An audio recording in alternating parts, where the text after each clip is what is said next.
Hi, welcome to my workshop, such that it is, or actually it's my garage workshop, and I am going to be working on solving a problem today. I have a lot of reels of paracord that are, 1,000 foot, and when you're making whips you have to pull a lot of this stuff.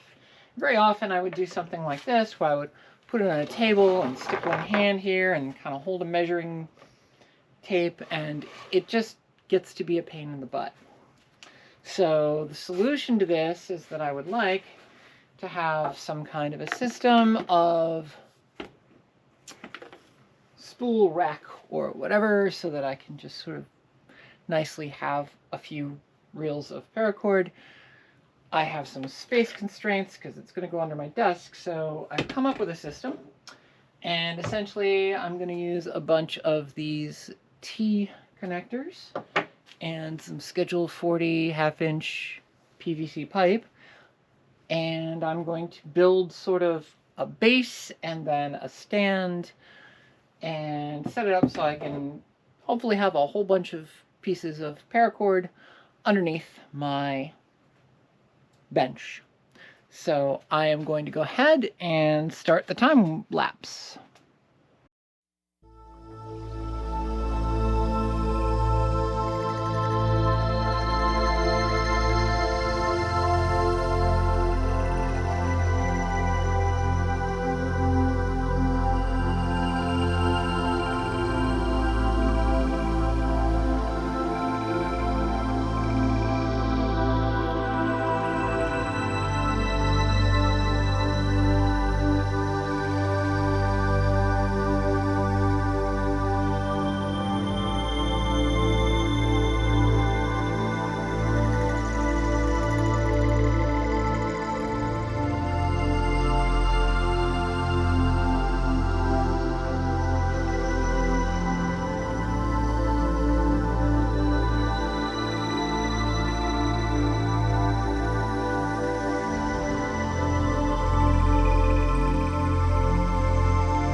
Okay, so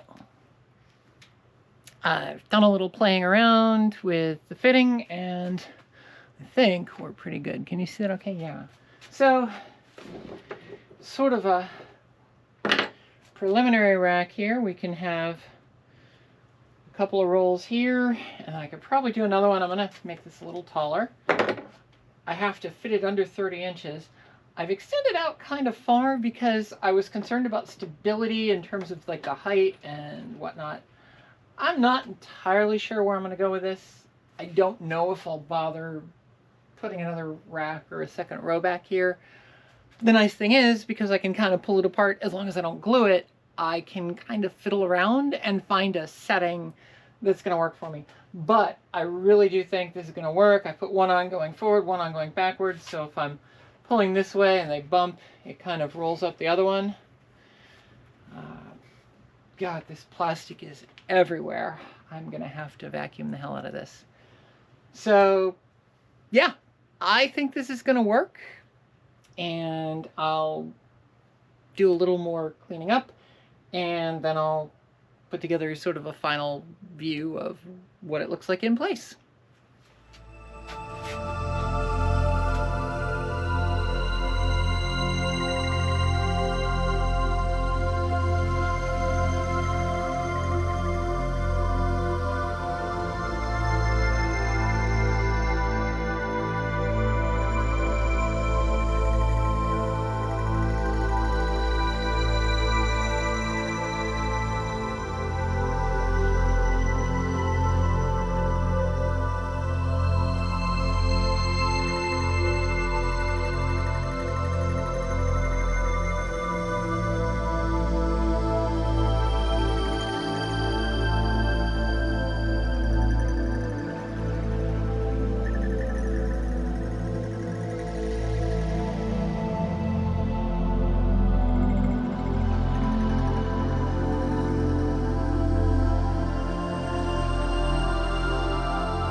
Okay, so I have kind of worked it through and I've got most of the stagger. I'm still maybe going to adjust. I've got a couple of 8-inch ones that I might swap out for some 6 inches to give a little more spacing so that I can kind of get things around. But I think this is going to work out pretty good.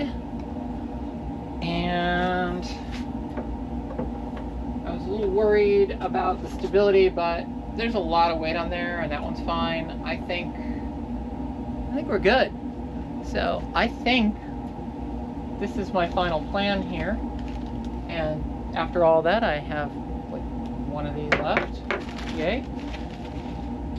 So yeah, I'm gonna kind of disassemble it and put it together a little better in my office. And I'm hoping this width is gonna be okay. I had made it just wide enough so that these really big reels could have just a little bit of elbow room, and it's just real close to being max width. So we'll see. Worst case, I have to trim these down like by 1/2 inch to 1 inch, but anyway. Okay, as promised, I have got the finished setup with the reels. I apologize, it might be a little dark down here, but here we go.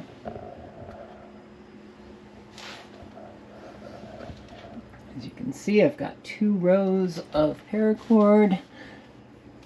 It's a little tricky to get to some of them, but I put the less used colors in the way back and the more used colors in the front. If anybody has any idea what to do with all of the guts of paracord, let me know.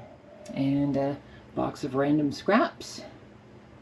So there it is. There's the new stand, and I think it's going to do a much better job. It should let me measure out paracord really easily.